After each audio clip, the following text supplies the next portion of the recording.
আমরা ছাড়া যদি ইয়োটার ব্যাপারে কেউ জেনে থাকে সে হলো তুমি।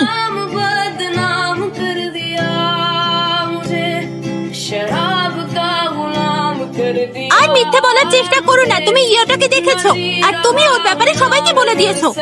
আমি তো এটাও জানি না যে ইয়োটা কে। একটা বাচ্চা যে আমাদের ভিলেজে হারিয়ে গেছে, ওর উপর আমাদের দয়া হয় আর আমরা ওর খেয়াল রাখছিলাম।